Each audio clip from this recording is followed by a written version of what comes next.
my computer over to the whatchamacallit thing here. Get your questions ready because there's a lot to talk about. That's kind of what I inferred on the post I made. I was like, yeah, I mean, we had races, but not like, races that are going to take up the entire show, So there you go. I got my laptop up. Volume's down. Peter Renault's on here already. Hey, Peter. Which reminds me, I got to get my videos from Saturday up. We did another mini team melee dollar race on I think it was on Friday actually. I think we did it on Friday. We didn't do it Saturday. And I think I got a video from Saturday, but I can't remember what it was. Anyways, it's in my phone. I'll figure it out and then I'll get it up. So it'll all work out. Yeah, it'll work out. Yeah. I love Facebook sometimes. Mercedes Terrell, her videos just keep popping up on my phone. That's always exciting. Yeah. Did you see Jared Tebow went to a endurance race in the Ozarks somewhere and won his class? Really? Yeah. No, I was not aware of that. And I'm like, I put down there, I'm like, yeah, that's not surprising at all. Like, not one bit. Yeah. Because, I mean, Jared's basically good at everything. Yeah. I did beat him in pool. Everything Tebow. I did beat him at pool at my house, but it was a home table, so. Home field advantage. Yeah, but other than that, nope. He's pretty much good at everything. That's what I want to achieve. I want to achieve that level of fitness again. I think I was close to it in 2016 before I hurt my knee. So I got to get back. I can't believe that was 5 years ago. Mm-hmm. It does not feel like it was 5 years ago, but I cannot believe that was 5 years ago. I was so skinny, comparatively speaking. Yeah. So I just gotta ride more and stop eating cheeseburgers. Yeah. Well, I got my gas truck almost done. Yay! The transmission is built. That's it. That's all I have. I don't have the kit yet. So I thought about taking a picture of just the transmission sitting there like this and being like, "Yep, almost done. Almost done. Gas truck." I got Emerson's Nitro car, our NB 48 2.0, almost built as of this moment. I just got done with the putting the throttle linkage together. Now I need to get my receiver pack in there, turn everything on, get everything set up, and then I can start breaking the engine in. Yeah. So that's going to be a while. It sucks because I got the 7th and 8th off this weekend to go race Nitro somewhere. Mm-hmm. And I better turn down my volume on everything. But that's like next weekend, isn't it? That's this weekend. That's this Friday and Saturday. Yeah. Yeah. So my goal was to get everything running so I could start breaking his engine in tomorrow. So I might be able to get it fired up tomorrow night and start getting heat cycled. Yeah. So otherwise, how many gallons you got to run through that thing before you race it? None. Oh, really? No. Probably. I bet you if everything goes like it should, we'll probably end up. The engine will probably drop at the race. That's usually how it goes. Yeah. You know what I'm saying? Like it'll loosen up halfway through the main. If it'll drop its nuts and flame out. Yep, exactly. Why don't you just put 2 gallons on that thing before you go to the track? I don't know if I'll have that much time. I mean, I suppose I could stay late.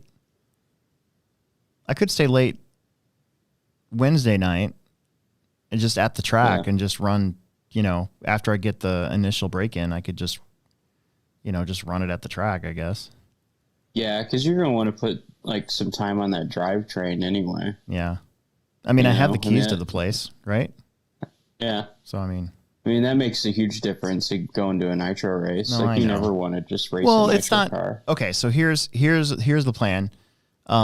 There's 3 nitro races going on at the same time. One in Minnesota, one in Moline, Illinois, and one in Kansas City.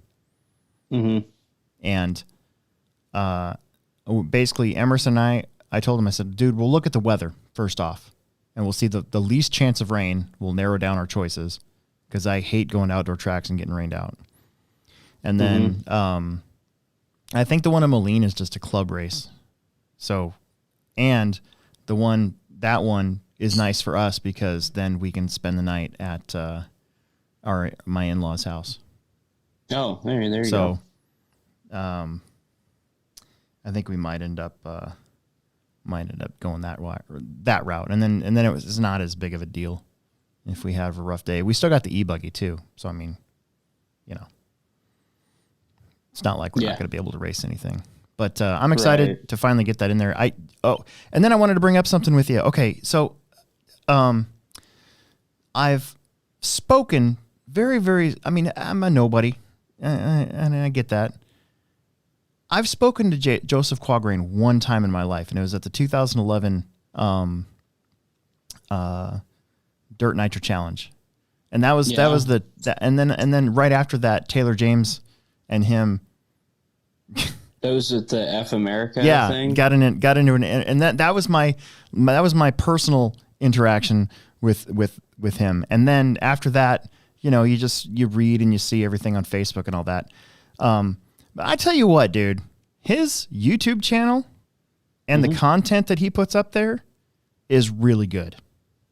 Yeah. Say what you want say what you want about the personality of the person. What he's put up there is like top notch. So I watched the entire Secret to Tuning Nitro Engines last night just to give myself a refresher. Yeah. And I'm like, of course. That makes perfect sense now. So here's my thing with JQ. Like, I think he's all right. I don't know him personally. Usually, like, okay, so what other friend do you have, or what other person you know that always says what they're thinking? Right. All the time. You. Yeah. So, I mean, I think I'd probably get along with him fine. Usually the people that, you know where you're at with that guy. Mm-hmm. Usually those are people that you can trust. Mm-hmm. So, I mean, like all my friends, and I mean, you guys know who you are. Like, that's what I look for in somebody I'm going to be friends with or, hang out with. Is like, can I trust this guy? Yeah. I think he'd be all right. I don't know him personally, but yeah, I think he's all right person. So that was fun. I was up to like 3 a.m. last night building the car because I'm in a rush to build this car now, and yeah, and then that entertained me the whole time. So it was good stuff. Yeah. I heard a new. I don't think I brought this one up yet on the show, but I heard a new interpretation of the word granite at the store the other day. No. Did I say this one already? No, I haven't. All right. So it's I got a burp. Sorry, kickstart burp. Bleep. Okay. First off, this is the second time now that instead of Arma, I've heard it called aroma. Okay, which is hilarious because it's not even close. But this person called it the aroma granate. Ooh, that's actually a really good name for it. I'm gonna call it the granate for now on. It sounds like, okay. You know how women sometimes instead of saying Target, they say Target. That's exactly what I was going to say. Because you're basically spending. I mean, it's basically a upscale Walmart. So it's a different. It's an upscale way to say Target. Yeah, it's an upscale way to say granite. Granate. Granate. It sounds exotic. It does. It sounds really exotic. Like I might want to get to know it. So I thought that was pretty funny. I had to bring that up. Hell yeah, it's funny. Everybody call it the granate for now on. Yeah. It sounds like a sweet drink. Like, I want to go to a bar and be like, yes, I'll have one granate, please. And then they bring me, like, this thing that's like lime green and bubbling over. And I'm like, thanks. That's weird. I thought of green as well. Yeah. Isn't grenadine something you put in drinks? In alcohol? Yeah, that's cherry. Oh, okay. Red you're cherry right. flavored. Nope, you're absolutely right. I think. There's this guy that I used to work with that he would make his own. He would drink Shirley Temples all the time. What is that, like Sprite and grenadine? Yeah. It's like a Shirley Temple. It's like a cherry, but it's like, dude, I thought that was so. That's such a bizarre drink just to have all the time. Like, oh man, sign me up for a Shirley Temple, please. Sign me up for a Shirley Temple. I don't think a round of Shirley Temples for all my friends.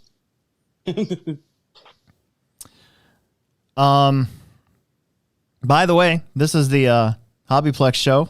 I'm your host, Alex Sturgeon, and with me as always, I'm Will Brenton. And we're here to talk about mostly stuff that happens at the Plex, but anything else that pops into our mind. Today's going to be a weird one because we had racing, but it was probably our lowest turnout in a while, so there's not a whole lot to talk about. But that doesn't mean that this show is not important because it is sponsored by Pivot Lending Group, and you can find them at pivotlending.com. And if you mention our show, if you're getting a refinance or home loan, you can get 0.125 off your rate or $500 lender credit. Our thing is done. Did I say that last week? Done, signed, everything's signed. Oh yeah. It's all done. It's all over. We our next house payment is due in July, so we got 2 months off before we actually start paying money again. Nice money. Yeah. So I'm putting some of that savings aside from not paying a house payment for 2 months. I'm putting it aside as Reedy race money. Oh. You want to go to the Reedy race again? I would love to go to the Reedy. If I can get into the Reedy race again with my son and me at the same time, I'll be so happy.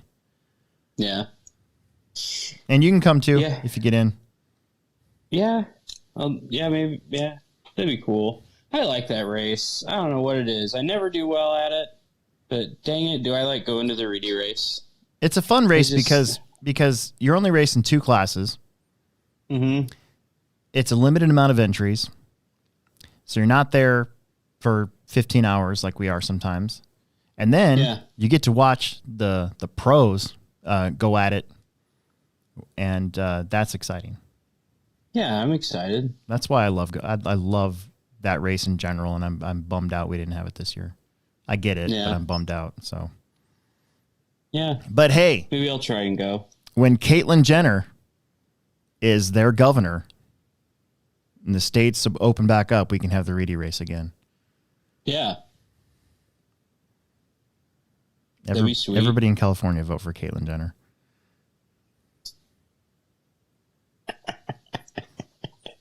I just think of the Buckle up, buckaroos. Yeah.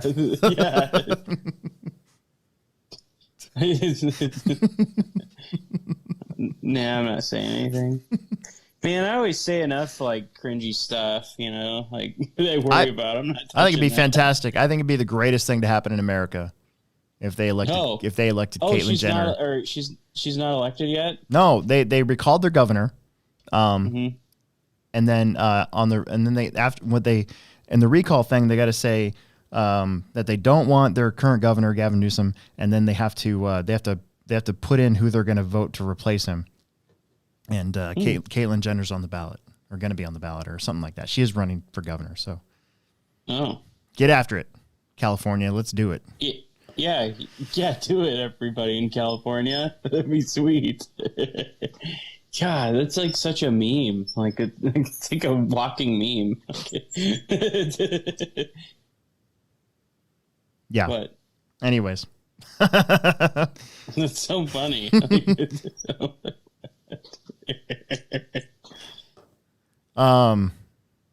Anyway, so I'm saving that savings aside for Reedy race money, travel money. Unless my wife pilfers it, which is possible. And by pilfer, I mean smartly saving it for something other than RC car racing. That's what she actually does. Yeah, the Reedy race again would be cool if we could go. I only want to go if you can go, and if Emerson goes. So yeah, same way. Emerson's gotten in twice, but I haven't gotten in, and I've sorry. gotten in every time I signed up. I am sorry. I'm not there yet. I don't want to just stand by and watch. So no. Yeah, that'd be boring. I couldn't do that. Yeah.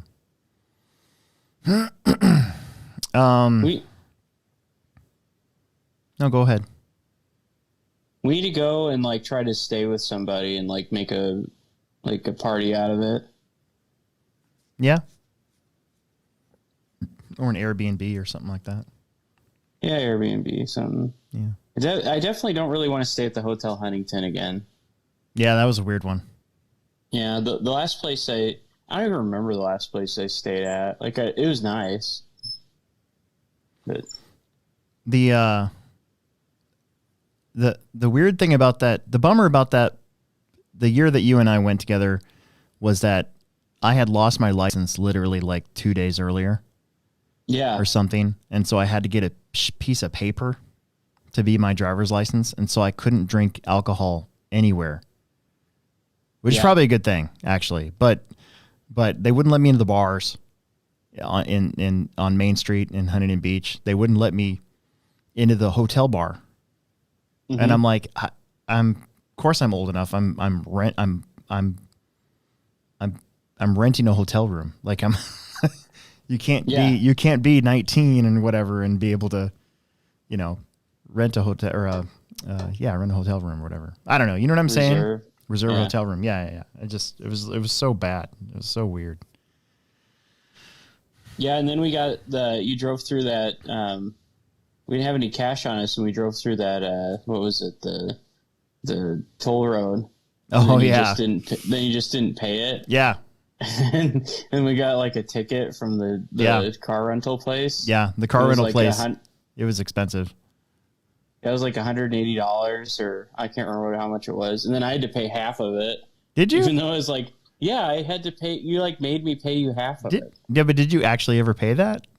I did. Or did I just say that? Cash. Oh, did you? Oh. Yeah, because you were like, all right, now give me that money. Like, okay, here you go. I'll pay it. It was so nice. Wasn't it nice, though? There was no traffic. It was a great ride. It was a great drive. We cut across what would have taken like an hour. We cut across and made it in like 15 minutes. It was totally worth it. Yeah. Then we went out on Bob Novak's yacht. Yeah. And I almost fell into the ocean because I was too inebriated. Because I was like, we were flying down the ocean or like wherever we were at, and like there's no like on this yacht there was no like guardrail walkway. Yeah. To go from front to back. Yeah. So you had to like shimmy along the side of it. So we're going like, I don't know, 30, 50 knots. I don't know how many nautical units of measure that is, and so I'm like hammered and I'm like shimmying across the side of this boat to get to the poop deck or whatever it is on the back. I was honestly worried we were going to lose somebody off of the boat. Because it was Cody King was driving the boat and like Bob comes flying up from the like bottom of the galley or whatever. He comes flying upstairs and he's like grabs the wheel and turns it, and I guess we're only in like 2 feet of water. Yeah. Or something. So what had happened was we were getting out of the marina that he lives in, and there's buoys that tell you where to go. And people, this is 2:30 a.m. in the morning. And so early and hardly anybody is of the right mind. And so Bob's like, I got to go to the bathroom. And he's driving the boat and he leaves the wheel and says here, and then gives it to Cody King. Okay. And Cody King's driving the boat and he's like, I got this. And Bob runs downstairs, goes to the bathroom. And Cody is doing what he thinks is the right thing by staying on one side of the buoy when you're actually supposed to be on the other side. And so we ended up in like Will said, about 2 feet of water. So we could almost scuttled the boat. And Bob comes up and he's like, oh, we're hitting bottom. And then he swung us out of there. And then we ended up going to the Queen Mary. That was pretty cool. Yeah. But while we're going there, all this happened. Yeah. while I was hanging off at the side of the boat. Yeah. That was an interesting group of people. Didn't we have, wasn't Scotty there? Scotty Ernst? Scotty Ernst is there. Cody King, his girlfriend at the time, the Red RC guys. Oh gosh, Charlie Swanka. Charlie was there. Gary O'Brien. Yeah. Gary O'Brien, Bigfoot was there. Mm-hmm. That was a interesting group, all in the same boat. Yeah. And then you and me. He had was it Shock Top? That was what he was drinking at the time. Yeah. He had that on in kegs everywhere. Yeah. Like I thought he had taps in his boat with it too. And then he was ready to party. Yeah. Bob knows how to party. And then and then we could have swum in his pool if we wanted to. He's like, swimsuits are over there, dudes. Yeah, I didn't feel comfortable putting on somebody else's swimsuit. I didn't either. I thought about just jumping in naked, but I didn't. Didn't we have to wake up like 2 hours later after we got to the hotel? We didn't sleep. Right. We didn't sleep. That was the hardest flight of my entire life. Because we didn't want to miss our flight. Yeah. That was a good time, we pretty much left there, went and got our stuff at the hotel, and then that's right. We laid down for We did. I was like, you know what? I'm like, I don't want to miss our flight. Let's just go to the airport. Yeah. That's right. I totally forgot. I remember that now. That was the most miserable time of my life, I think. Like that, for me at least. Like went from drunk to hungover. Like, on an airplane. At least we waited until after the mains. Because the first year we went, I didn't wait until after the mains. I got totally hammered Saturday night, and that was bad. Yeah, my main date is not good. That's the year they had. Oh, go ahead. And I was only racing one class, so I started first. I made it half a lap. I shorted the jump, and then I went from first to last, and then my day was pretty much over after that. That was the year they had the Reedy Race beer, and I think it was Saturday night when they were handing that out. Mm-hmm. And a lot of the people, like, I like dark beer. Yeah. Some of the people around me didn't like it, so I think I drank like 3 or 4 of those things on Saturday night. Yeah. They're big bottles. They were huge. I was drowning my sorrows. Did I give you mine? I can't remember because I don't have that anywhere, and I obviously can't take it on the plane. Yeah, I have an empty. I brought back a couple of them that were still full. I think I traded them for RC stuff. Oh. Something. I can't remember what I did with them. Somebody, I think Andy got one and Joel Briggs got one. They wanted me to bring them back one. Oh, yeah. So I did. Yeah. I'm ready for that to come back, though. Hopefully one of these years we can get in at the same time. I think it'd be good. Yeah. I'll sign up if you guys are going to, but if the 3 amigos aren't going, then yeah, I'll bow out probably. Yeah, it won't be any fun. Yeah. Yeah, that'll probably be the next big thing for me. I mean, we're going to Emerson and I are going to the Cheyenne Shootout in August. Mm-hmm. And then we're going to regionals for at KC. I don't foresee that race being huge, but at least it'll be something other than just a outdoor club race somewhere. Yeah. But after that, I don't have anything planned in the fall other than what we do. Yeah, I'd like to race those gas truck races at Fastlane. Mm. And then the summer series, I need to order tires. Yeah. I haven't seen my tires on the way yet. I'm kind of getting worried now. I haven't even made an order yet. I might just have to buy tires from Fastlane because we don't have any outdoor tires at all. It's Plex, so. Yeah. I don't have a car for outdoor at the moment, so. Yeah. One thing that's coming that I have coming is a drag car. I got a DR10 on the way. Nice. So that'll be cool. I need to take the receiver after driving mine for the first time a couple weeks ago. I need to take that receiver out and just put in my own receiver and go from there. Yeah. Because I don't like that traction management stuff. Oh, yeah. I like being able to control the car on my own. Hmm. So I'm gonna do that. I got it ready to run DR10. I'm gonna put my own radio in it and go see what happens. My next big project after Emerson's buggy is going to be the monster truck. The regulator. That'll be cool. Clodbuster. That's going to be fun. Yeah. So that one I am going to do for YouTube as well. We'll do a build series again. I like doing that. It's pretty fun. So I got the body all ready for it and got Froboy stickers all ready for it. I got to go to Nobby's and get the wig. It's going to be a cool looking car. Yeah, that'd be cool. Yeah, it's going to be awesome. I was going to say one more thing. I want to get to Friday and Saturday results because it'll be fast anyways. But did you see the drag slash from Traxxas? I saw it when it was first like announced that they were going to release it, but I haven't seen like the finished product yet. So nobody has, but they did just release pictures of the transmission. And is that what that was? Yes, and it is.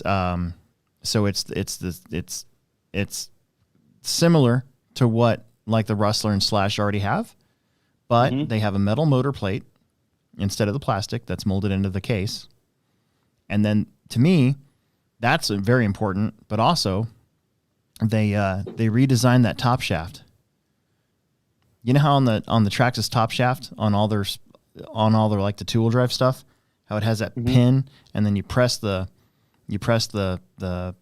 top shaft gear onto that pin, and then if you're running like a VXL or anything faster than stock, and honestly even the 12-turn stock motor sometimes, eventually that little pin will break off, and then your top shaft will just spin and your car will go nowhere.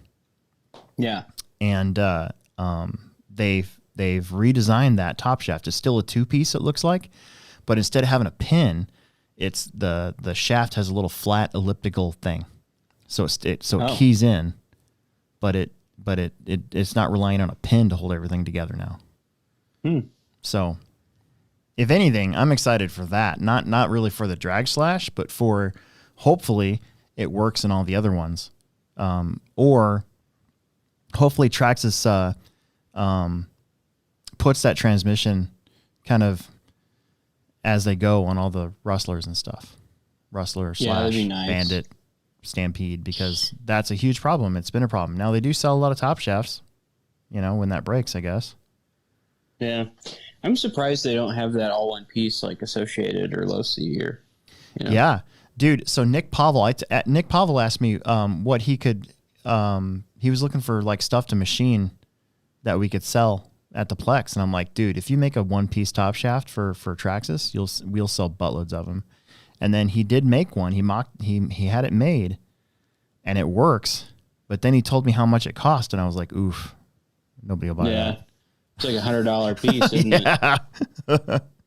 Yeah. I was like, well, I mean, I could make stuff like that. It'd just be expensive. Yeah, exactly. Like that's the thing. Like you make one or two. Like you have to do a production run. You have to CNC it, and it's got to be like you have to make like a couple hundred to make it worthwhile to do. Yeah. Hey, I think I'm gonna let my hair grow out. I know I'm changing subjects all over the place, but I mean, look at this. It's getting tall. Yeah. I'm bringing it back. Yeah, that'd be cool. I'm bringing the Froboy back. Yeah, do it. I think it'll actually, you know what? If I do ride a lot this spring and summer, and I'm starting to, I mean, I put in a few more rides and stuff, but if I actually start caring a little bit more and actually waking up and being motivated and stuff, and I drop a little bit down back to my 2016 level, I think it'll look pretty cool. Yeah, I think it would. When I have a skinny face. You look like the team manager for Ferrari. Like he has his hair is real curly. Really? Yeah. Google it. I really just need to cover up my ever-growing bald spot back there. You have a bald spot? I do, a little one. Yeah, I never noticed because everybody's taller than me. But I want it to grow enough so that I can pull it back into like a man bun or something, and then it'll cover up. Oh, that'd be sweet. You should totally do that. I'm gonna totally do that. I'd have so much respect for you if you did that. Oh man, you should grow a mullet with that. I basically have one starting. Emerson's mullet is fabulous. Yeah. All he needs now is a Firebird, and he needs to get in some REO Speedwagon, and he'll be right there. Yeah. Anyways, I want to talk about Friday. Okay. Friday racing was pretty quick. We had 26 entries, and I ran Friday night. Oh man. I ran the races. Trevor had the weekend off, so I got to run Friday. The races for everybody on Friday. It was fun. I don't get to do it that often. Cool. So, we had 2 heats of Plex, 1 heat of 4-wheeler, and 1 heat of 17.5 buggy. And you had kind of the usual suspects nowadays on Friday nights. I think there was 15 cars, which still isn't bad for Fridays. I mean, my thing is, for Friday nights, even if we had 1 heat of Plex spec, as long as it was like 10 cars, to me, that's a successful Friday night. But even having 2 Plex spec heats, that's even better, you know? I mean, there was one Friday, a month ago, we had 5 heats of Plex spec. It's crazy. But this time of year, there's a baseball starting to pick up a little bit. Some of these kids and stuff have graduations, have proms. Yeah. So, and it's nice out, so there's just more stuff to do outside. I get it. I'm not too worried about it. Yeah. I did change the oil on my pickup and do other stuff this weekend. But yeah, go ahead. So Dalton Conrad took the win in Plex with his 4x4 Rustler. Steve Wall, I think he had a pretty rough day in qualifying. Ended up being second. I think that's what happened. Oh, no. I know what happened. Gosh darn it. So for some reason, I clicked Steve in the wrong class. And so then I moved in Plex spec. It saved his times for that other class. So then I had to manually put him in there. So he actually was TQ.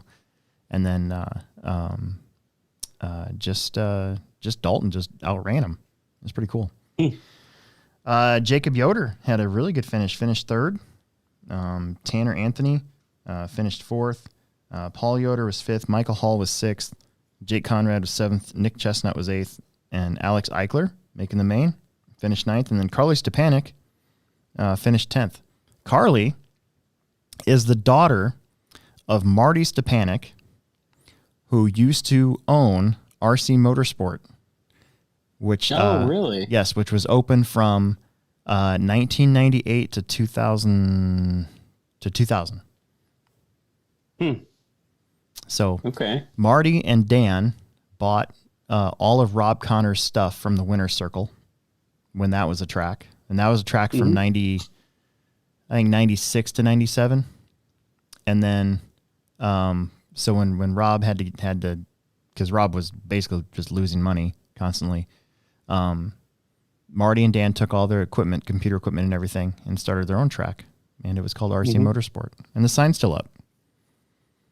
The sign was actually drawn and painted by Carly's mom. So no, that's cool. Yeah. So that's pretty cool. That's who I bought my low-C comp crawler back from. I sold it to Marty a long time ago. And then Carly and Michael showed up one day, and she's like, "Do you recognize me?" I was like, "Kind of."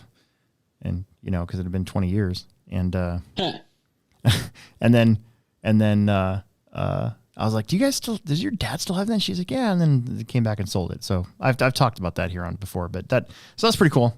I think that was really neat. Yeah. And then in stock buggy, there was 5 of them. There was 5 of them. It was a good heat. TJ Williams and Ronnie went, and then I made Cole and Eli run stock buggy instead of Plex spec because I needed more stock buggies. And Cole got third, Eli got fourth, and then Cody Kupke got fifth. And then the last race of the night was 13.5 wheeler, and TJ again took the win in this one. Ronnie got second, and then Dalton and Jake Conrad both got 13.5 wheelers, and so they raced. And Dalton beat his dad. Nice. And that was Friday night. It was like that. I tried to keep it to an hour per round.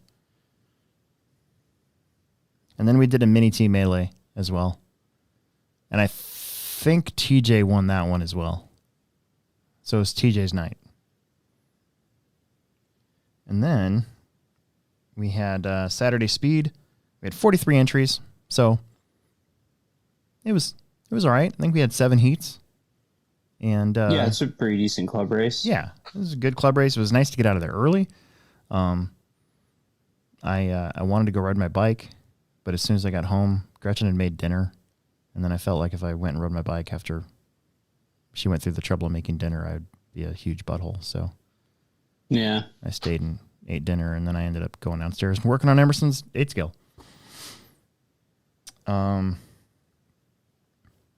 So we had in Plex Spec, we had, I think, 7 racers. So if you count the 15 from Friday and then the 7 or 8 that we had, I mean, you're still talking 20-something beginners for the weekend. I thought that was pretty good. Yeah. Dalton Conrad, again, with a TQ and a win. So he got both Plex Spec races Friday and Saturday. Jace McCormick did really good in the main.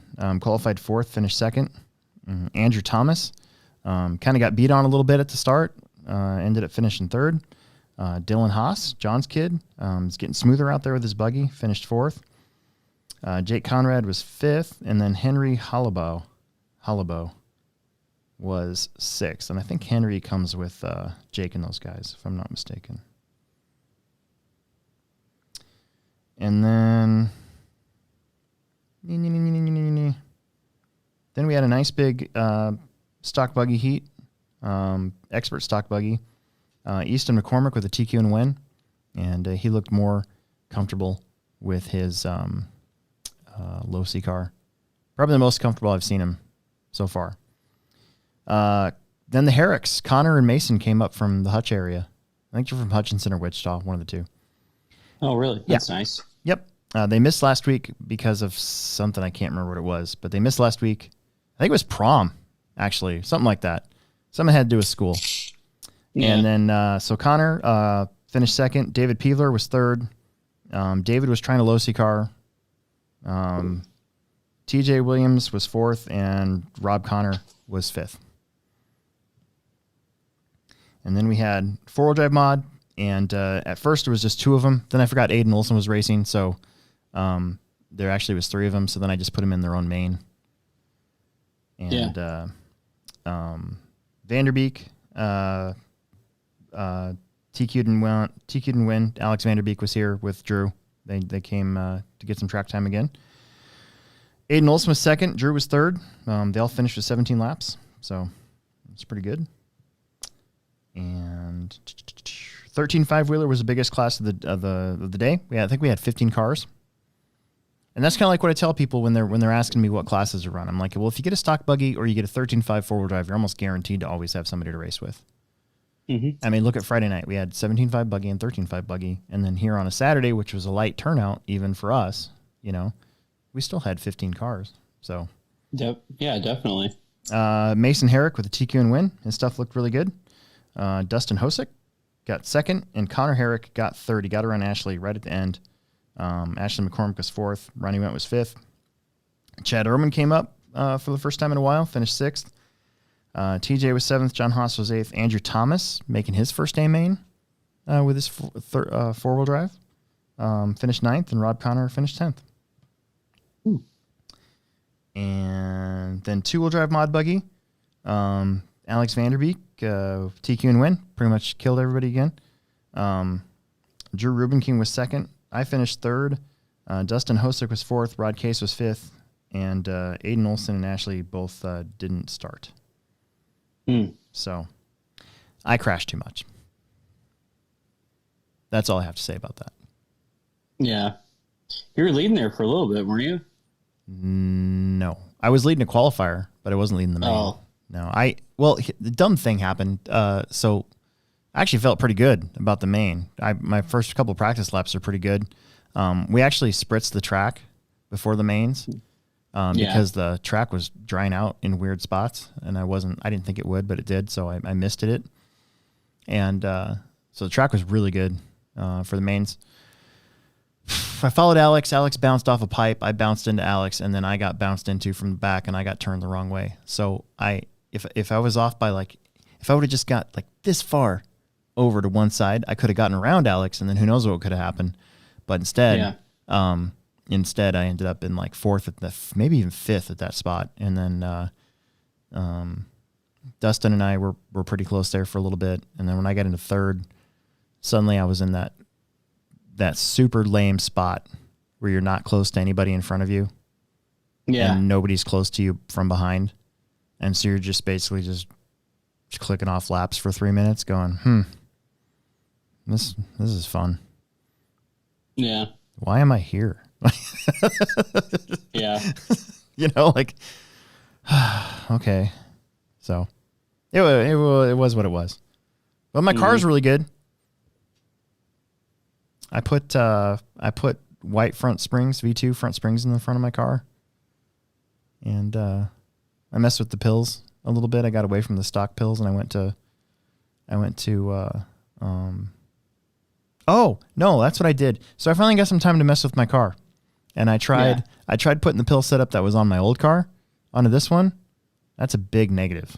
Did not like that at all. I was crashing everywhere. Well, there's a lot of differences there. Yeah. So I put it back the way it came in stock and went out there again, and then I didn't crash at all.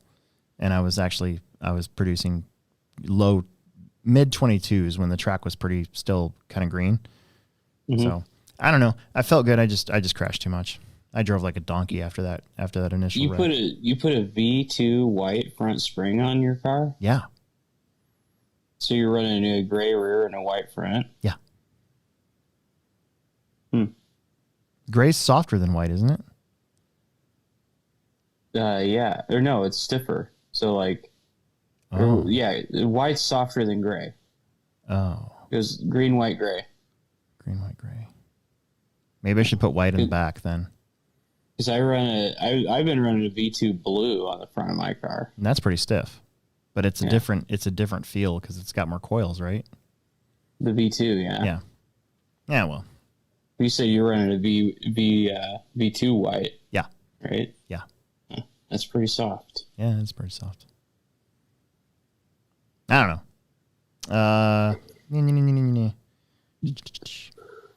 We already talked about that one. And then we're gonna have a lot of time to interact with our chats. Yeah. Independent stock buggy.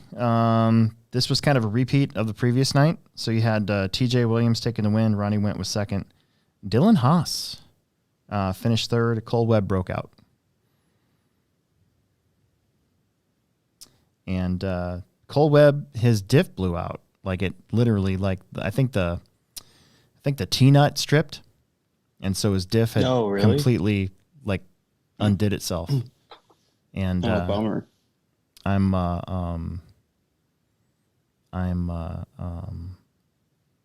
told him, I'm like, well, I mean, they make a whole diff kit. You might as well just get that.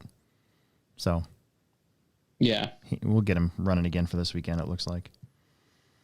That's good. And then we had a small mini truggy class. When I saw the Herricks were here, I was excited because I thought they were going to run their mini truggies. And then I tried to get Emerson to come, and he didn't want to. He wanted to go to the skate park. So, it was just Ronnie, John, and Chad, and that's kind of how they finished.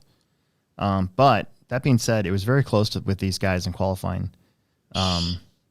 At one time, they were within 1 second of one another for qualifying, so they did really good.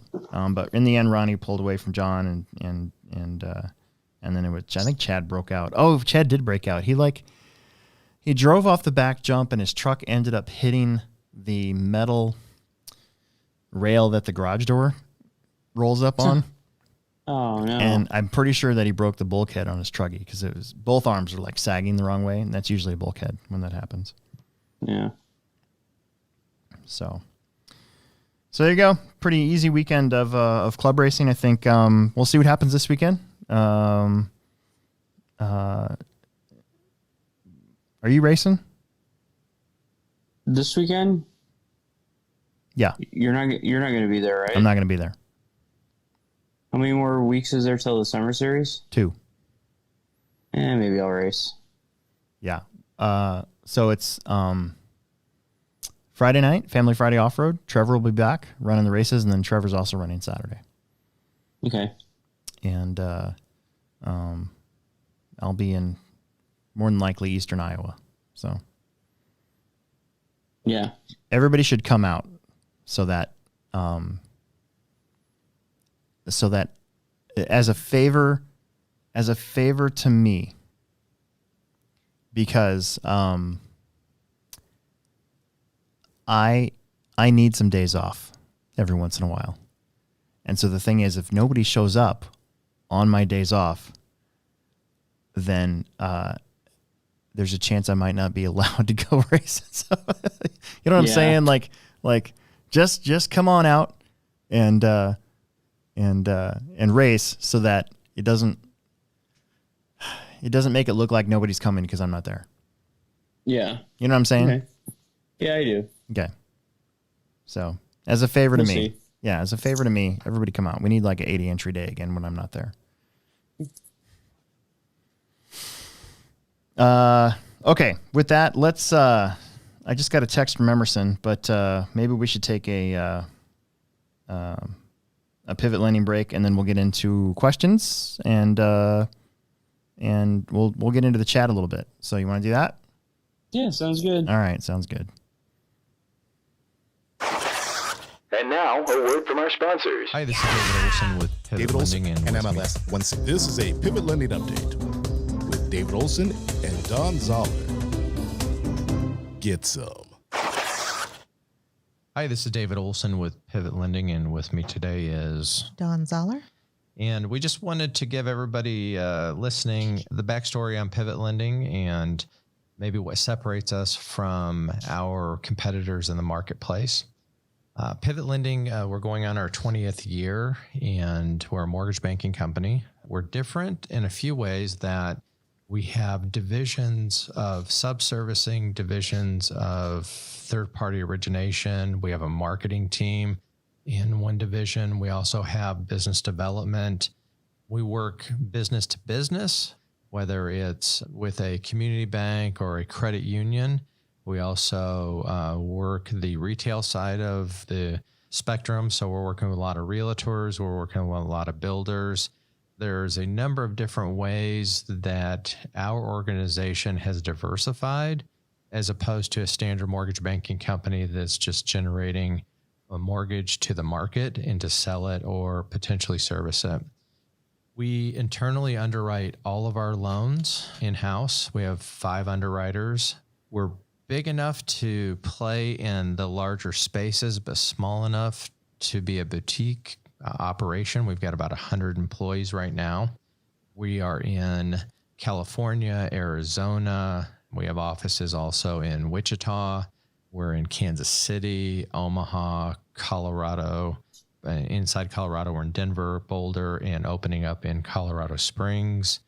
We're kind of excited and growing. We're moving into the New England market with a big partnership that also is a mortgage service provider to 234 different credit unions in the New England states. So a lot of things happening, and having Don locally is a huge advantage for everybody in the RC community. I know that not only myself, but the owner of the company, Brian DeTaviano, he's a hobby fan. He flew quite a few remote control airplanes and loves that piece of it. He also follows Aiden, my son's racing. And so it's great to be able to weave in the hobby into what we're doing and to be able to get back to the hobby because of the things it represents, I think, are similar to things that we represent.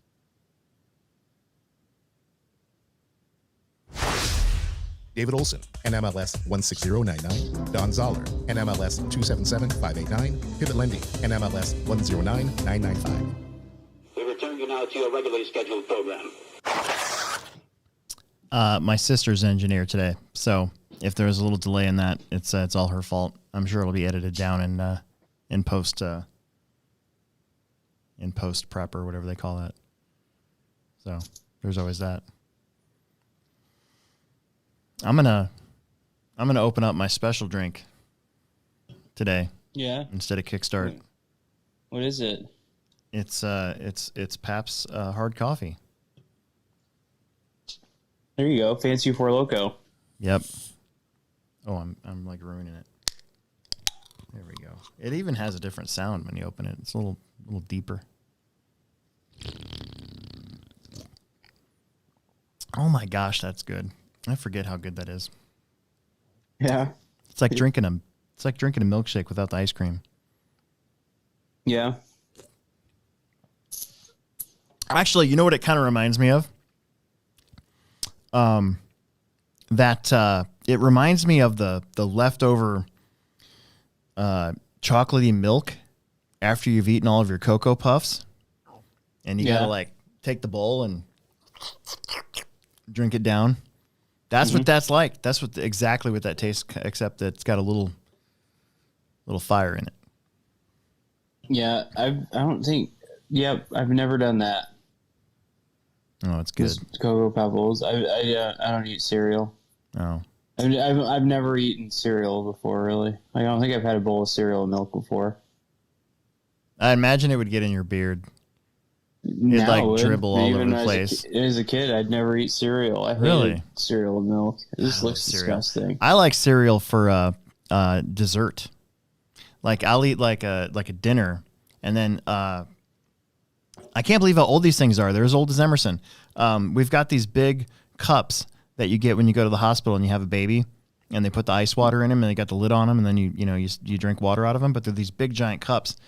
Gretchen absolutely hates this, by the way, because I like to put stuff in milk I like to put everything in milk. So cake, okay? Anytime there's a birthday or something and we got a birthday cake, I take that cup and I take the cake and I cut it into squares, and then I put that into the cup, and then I take milk and I pour milk on top of it, and then I take a spoon and I eat it that way, and it's delicious. Freaking love it, especially with whole milk, like actual good solid milk. I do the same thing with cookies. I'll take that cup and I'll take those Oreos and stuff, and I'll put them in the cup, and then I put milk in the cup, and then I basically slurp cookies. It's really good. Gretchen can't stand it. Donuts, I love donuts and milk. It's so good. It's delicious. So yeah. So I forgot where I was going with that. Oh yeah, the big cup. Yeah, that's what I just said. Anyways, I forgot where I was going with that. Yeah, I don't eat cereal. I don't cereal. Milk. I do that with cereal. So that's what I do after we eat a dinner. If I have dessert and we don't have like ice cream or anything like that, I'll go in and I'll see what sugary cereal we got, and usually it's Lucky Charms. And then I'll just put Lucky Charms in there, put milk in there, and I don't even use a spoon. I just sit there and I go, and I eat it that way, and that's my dessert for the night. It is fantastic. I love it. Huh. And then you poop rainbows for the next like 8 hours. It's amazing. Huh. So that's what happens, huh? Yeah. Lucky Charms. I don't remember pooping rainbows when I was a kid eating Lucky Charms all the time, but you give me Lucky Charms nowadays, and the next thing you know, like everything comes out like green and blue, and it's weird. I'm just saying. Emerson just texted me, the dirt bike ran for maybe a block. I keep having to jump start it. This is getting really stupid. Jump start it? Yeah. Like roll start it? I think so. I don't know. I'll have to ask him. Yeah, I sure hope he's not hooking that up to a car and trying to... No, I don't think he's doing that. He burned himself the other day. He's got a couple burn marks on his leg. Cool. Yeah. I got some. It'll toughen him up. Yeah.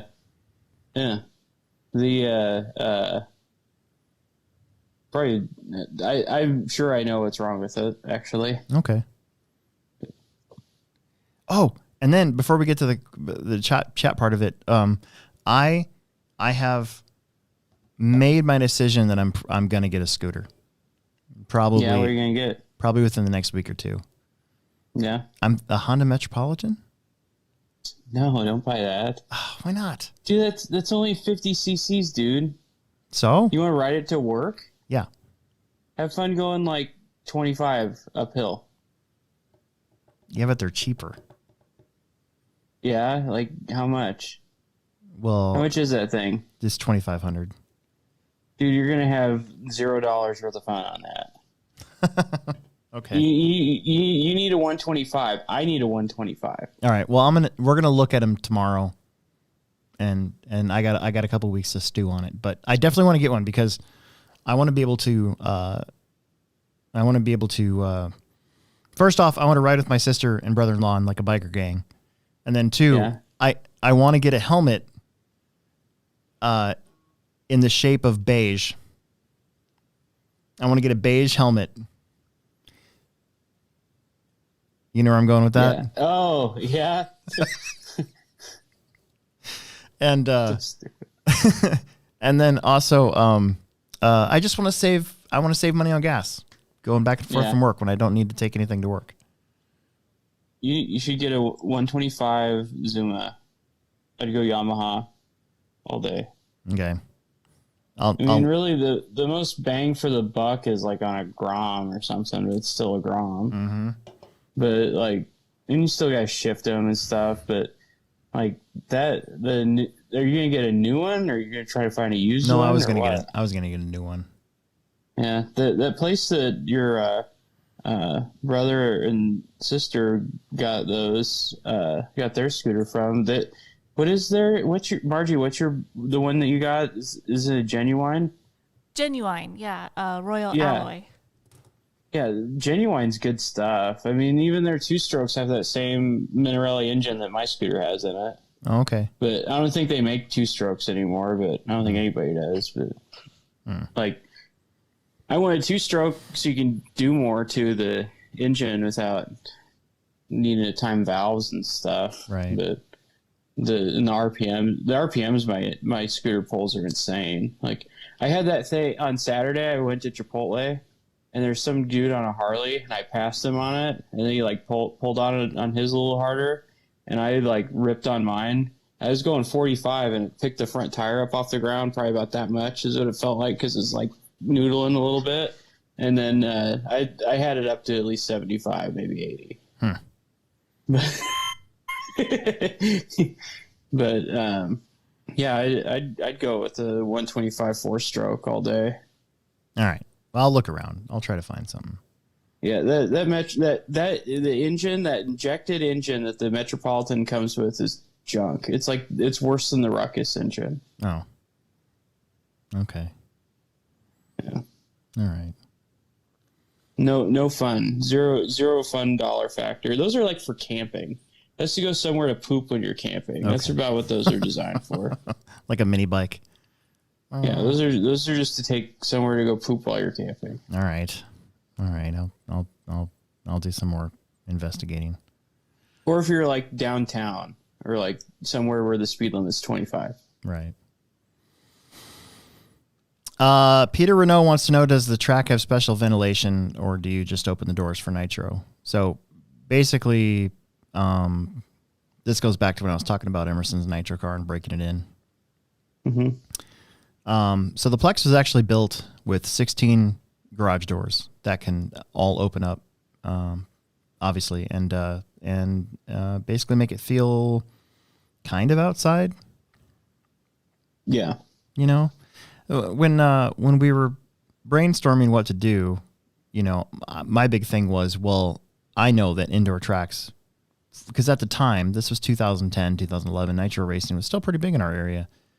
Mm-hmm. And I said, look, in the summertime, it'll die off because we'll be indoors. I'm like, people don't want to race nitro indoors. We got to make it feel like it's outside. And that's where the 16 garage doors came into play at. So I drove by there tonight. I know that there's people running nitro right now, and a bunch of doors are open. Yeah. So tonight, before I go home, stopping by the track, I'm going to water a lot. Nice. Because we got to keep the track in good shape now that it's been redone and, gets that good groove going. Right. I'm going to skip this one and come back to it. I'm going to circle back. Jackson Anderson, could we possibly see a whoop section this year for the summer series? It's been a while since we've had some whoops. I don't know. A whoop section right now doesn't really fit anywhere. Yeah, it really doesn't. I do have an idea. I talked about, I showed Alex Vanderbeek this. You know how we have that tabletop? It's kind of at an angle, the big tabletop. You land on the downside and you go. Well, in the original plan for this track, that was actually straight, right? And that lane, that diagonal lane was actually even longer. Well, I was thinking, wouldn't it be cool to have not really a tabletop, but just a big round hump, and then have that have like lines all the way through it. So your car, as you're going up and over it, just does that the whole time, almost like a washboard without being too big. But like maybe. Like the lines are in the dirt instead of on top of the dirt, and so your car just the whole way over. Yeah, that'd be cool. I think that'd be kind of neat. All right, Aiden Olson came on here with an agenda. He's got an agenda. Okay. Question for the night. Why don't we at big races, example ProTech Summer Series, blow the track off after each run? I would think the track would be more consistent for everyone. Just curious. Well, it probably would be more consistent, but I mean, it takes time. Yeah. To do that. To change the way we do tires. Yeah. So, for me, we have 3 blowers, and I tried. Remember that one summer series a couple years ago where I tried to have the Marshalls blow it off after each run? Yeah. And the batteries died within half a day. Yeah. Each one of those batteries is like $150. They're almost as much as just buying a leaf blower. Yeah. So for starters, that's a lot of money. And second off, the track itself, when I use Stay Wet, the track itself, I think, is pretty darn consistent. I think it is. I mean, we're like the only place in the country you can run treads right now. Yeah. And be fast on treads. And I really wouldn't want to change that, I would. I don't want to run tires that you got to slick out and burn off when they're done. Yeah, I wouldn't want to run slicks. No. There's some people that love it. That's great. I do not like running slicks in off-road. The track at Beach RC was a slick track, and I was surprised that how much I actually did like it. Mm-hmm. But their dirt is completely different from our dirt.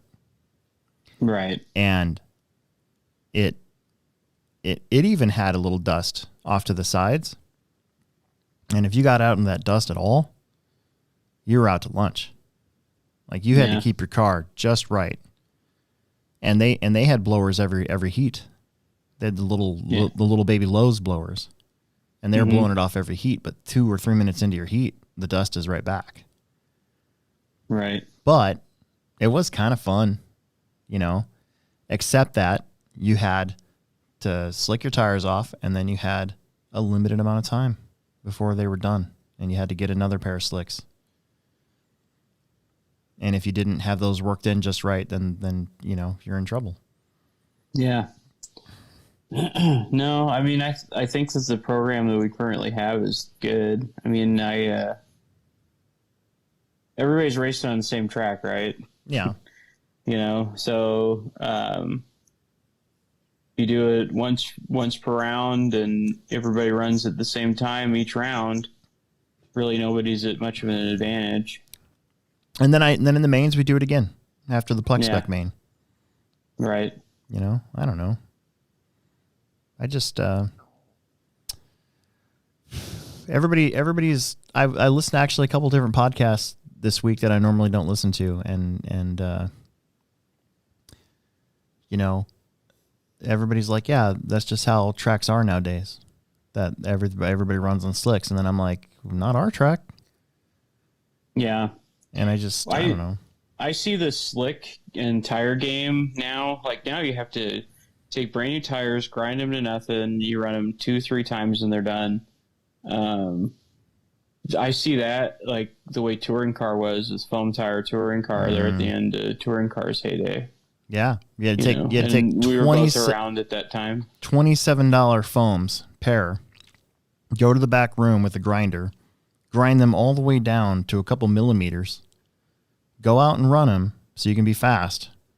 And then they would literally go down to they would get worn down to the rim, and then you chuck them. Yeah. Yep. You know, I don't want to do that again. Ugh. It doesn't interest me. It doesn't sound fun. I mean, it's going to kill it for everybody that's buying their tires across the shelf. Yeah. You know? I mean, I can get the way I drive, I can get a good 3 weeks, sometimes 4 out of a pair of tires, pair of rears. I ran, like, before the spring race, I ran one set of tires that entire run through. Even that club race that I ran, or that club race before the ProTech race that I won, I ran tires that I'd been running for 3 weeks, 4 weeks before that. Yeah. So.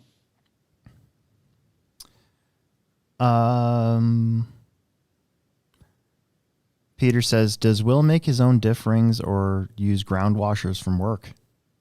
Do you what? Do you do anything to your diff rings? Who asked? Peter?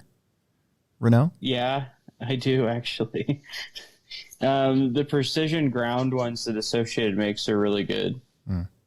Before they had those, I would take my diff rings to work and lap them on our lapping table with the lapping compound. It's this big 4 foot in diameter table with grooves in it with lapping compound that runs down, and it has these deals that you can put parts in and they continuously spin, and it puts a little bit of a concave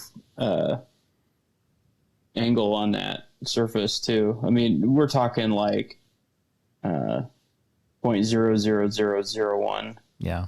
You know, it's not a lot, but it's a little bit. And I'd been doing that for years. That's how my diffs last so long. Didn't Derek Wood like spend lots of time taking his rings and like polishing them or something? He might have. Wasn't that his thing?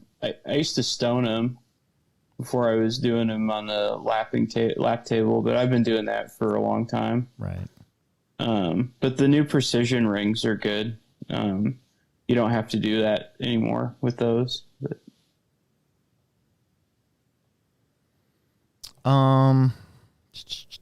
There's not much else here. I'm just looking through some of the comments and stuff. Tom Baker says I'd probably look cool with a ponytail. Yeah, you would. Peter says he's in a Tamaya Legends video on YouTube, because I think that Tamaya Legends guy's Canadian. Ooh, okay. And then he says maybe Alex can do some drive interviews or pit walks. Show me some close-ups of the paint jobs. Yeah. Yeah, not this weekend, but I think this weekend we're going to do a Hobbyplex road trip video again. Yeah.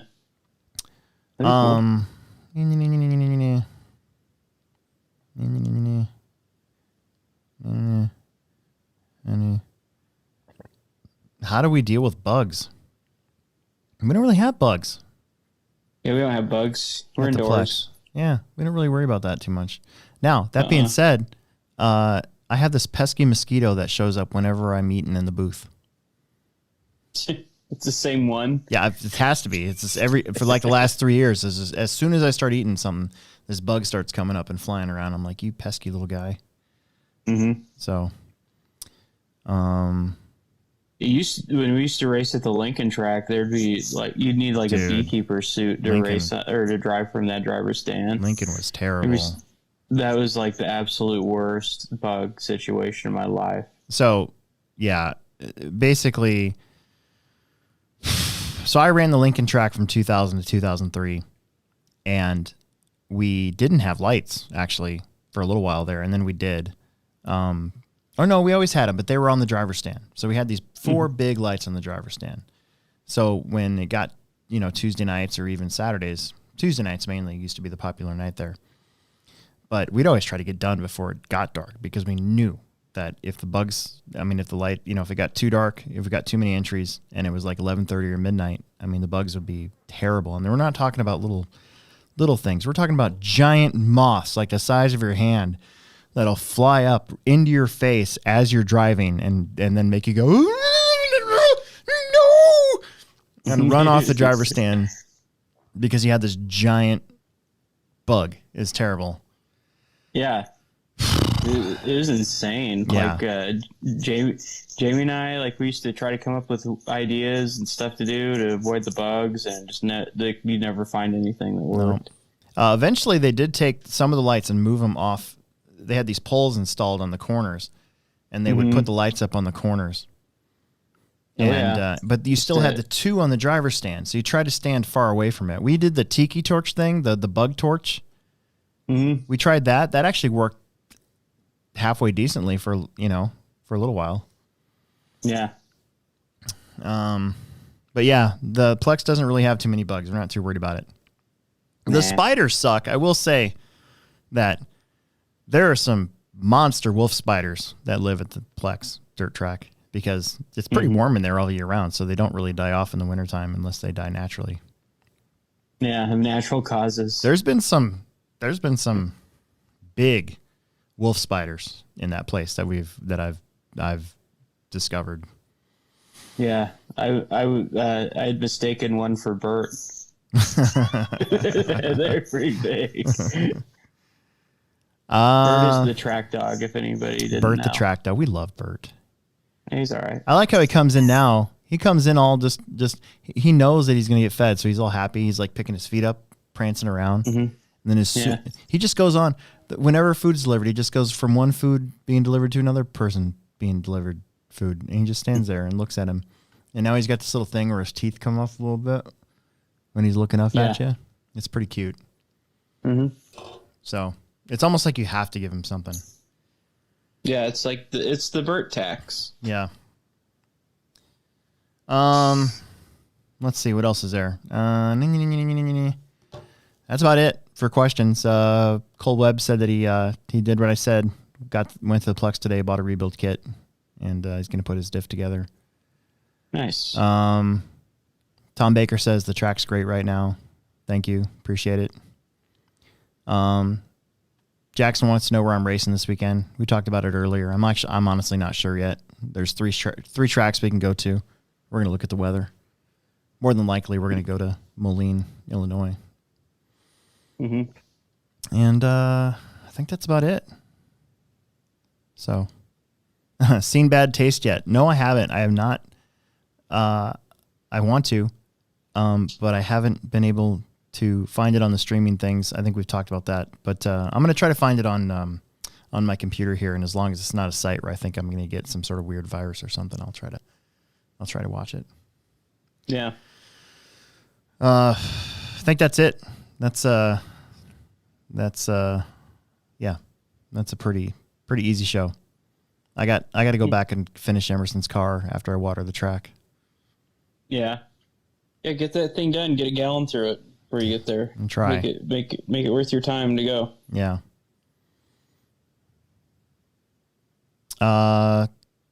Cole Webb says, are you still going to do after hours this week? I think so. Pretty sure I am.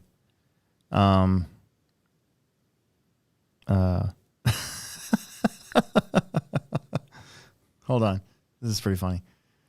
Jackson Anderson wants to know, have we seen the movie Constipated? What? No, I haven't. Have you? That's because it hasn't come out yet. Oh. That's pretty funny. Good job. Yeah. Yeah, good job. Yeah. Big dude says, "Do you have a VCR?" I don't. I did, but my Pearl Jam Live on 2 Feet VHS got stuck in my VCR, and it ruined both the VHS tape and my VCR. So I'm pretty bummed out about that. I just have a got one this VCR weekend. still. Yeah, do you know how Why? much people want now for VCRs? It's stupid. Like Dude, I threw like 20 of them away. the pawn shop did. wants like $60-$70 for one, and I'm like, or more. Like, it's crazy. I should have never gotten rid of those. That's on a gold mine there. Yeah, I have a lot of tapes though. I was a movie connoisseur when I was younger. Actually, my mom had this lady live with us called Marlis. Hold on, Marlis. That's how we used to say her name was Marlis. And she actually like took my movies for a little bit, and then I called her on it, and then she got all ticked off, and I went into her room and grabbed them. I found them and I grabbed them all. She like put them under her bed. She was like a weird adult klepto. It was really bizarre. Interesting. And her name was Marlis. Can you call her back for my pogs? Yeah, Dude, right? all my pogs are gone. I can't find any of those. I Dude, don't know what I'm going to do with my life. The Hobbyplex has pogs still. We have them upstairs. They're going to be part of this sale we're going to have in 2 weeks. What? No, I'll buy them. There's shit tons of them, like barrels of them. I want the pogs. Okay. Can I just have them? You have to pay something for them, like $1. That's fine. I'll mark them at $1. I'll put them at $1 and see if see if you can buy them. I'll buy them for $1. Like I promise I'm gonna buy them. I gotta find them again because they were in the funniest thing. The last time we had this scratch and dent garage sale, we had all this stuff in the back room, just broken garbage. Okay. Mm-hmm. Not garbage garbage. Just not. But listen, it wasn't garbage to the people who bought it. They were super excited about it. But I had all this stuff. It's just a way for us to basically clean out our back room and get back a little bit of some of the money that we lost from the returns or whatever it is, right? And so I had all this stuff down there. People were there. They were piling it up. I had stuff for like $1 or $2, $5. They were coming upstairs with just handfuls of stuff. Not the pogs. I had the pogs down there. Nobody wanted the pogs at all, and I didn't even know they were there. I want them. Okay. Like, don't throw them away. Don't even put them out. Like, you better save them for me. Like, just, don't do anything with the pogs. Okay, I won't. I don't know how I can make this any more clear. I want those pogs. We did sell some pog boards, though. I don't have my pog board no more. We had like, I think we still have a couple, but we had some like NFL oriented pog boards and stuff like that. So people were buying them mainly because of the NFL team name on them or whatever it was. Yeah, I think I had those at like $1 pog board too. I had some really sweet slammers. We had some Applause Video Star Wars memorabilia that I bought. I was like, oh, look at me! I get to price it and I get to buy it. Hooray!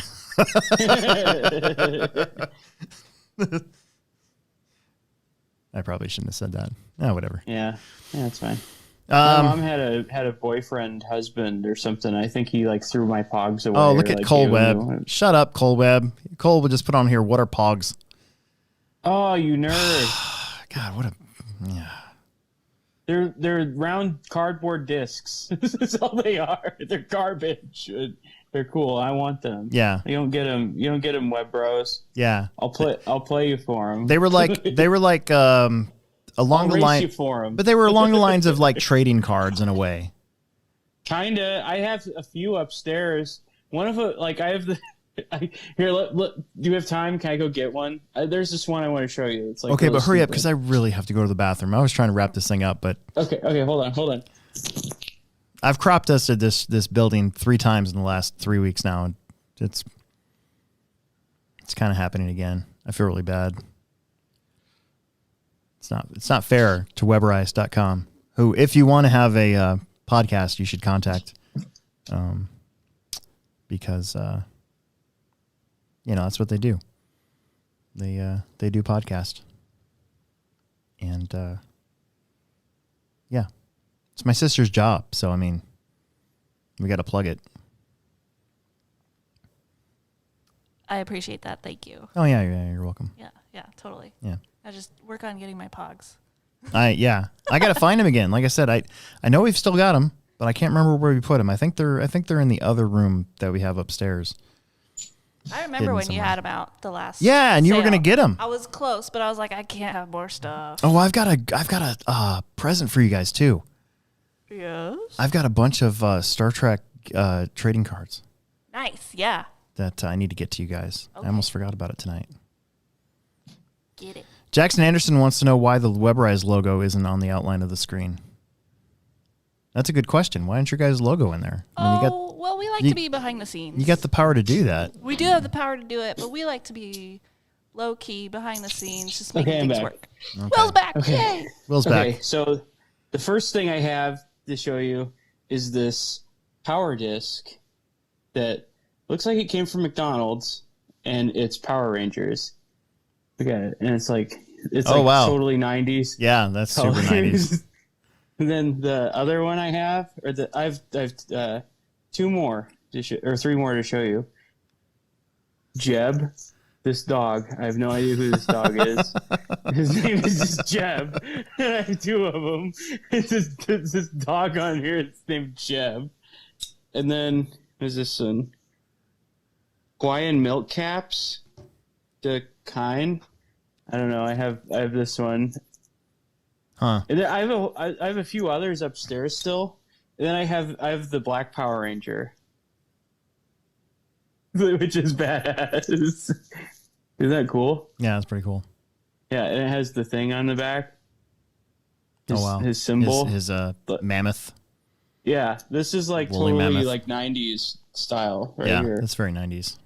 But I had a whole bunch of them, and my mom had this like boyfriend husband guy, and I think that he had like grandkids because he was like, my mom was put us all through this really weird situation with this weirder older guy, and I think he like gave him to his grandkids or something, or his kids like came over and stole him. I don't know. My mom put us in this weird situation with this older guy. He ended up being my stepdad. Oh really? Yeah. Neat. I'm making my sister's face red. That's awesome. She's like, why would you say that? It's just because it happened. Yeah. Anywho, we better go. I got stuff to do. This program, as always, brought to you by Pivot Lending Group. You can find pivotlending.com. It is Aiden Olson's dad, so it's RC related. Yeah. Make sure you ask for Aiden Olson's dad or Don Zoller. We think it's funny when you ask for Aiden Olson's dad. And then mention our show. Getting set up for a refinance or home loan. You can get $500 lender credit or 0.125 off your interest rate.